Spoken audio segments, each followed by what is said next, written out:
และเมื่อนางนางยืนให้อยู่ริมมึงพระรามชัยบนน้ำอ้อมกอกแยงไปเบิดแห้งบ่พอสู่มาเย็นให้อยู่ละเบิงแสนรำเพิ่งย่อมือไหว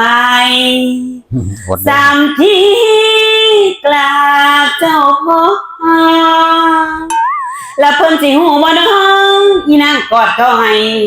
หาเจ้าอยู่ละบึงฝากไปถึงไผคนนั้นให้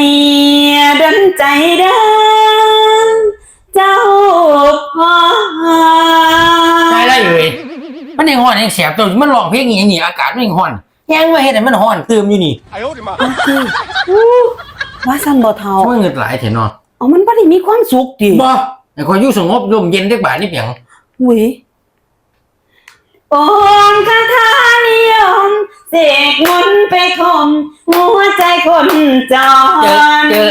อย่าเป็นละอันกินอันนอนอย่าเป็นละอันกินอันนอนคงใจคนจรให้กลับมาร้ายเกินเด้อคือว่าหวนนะ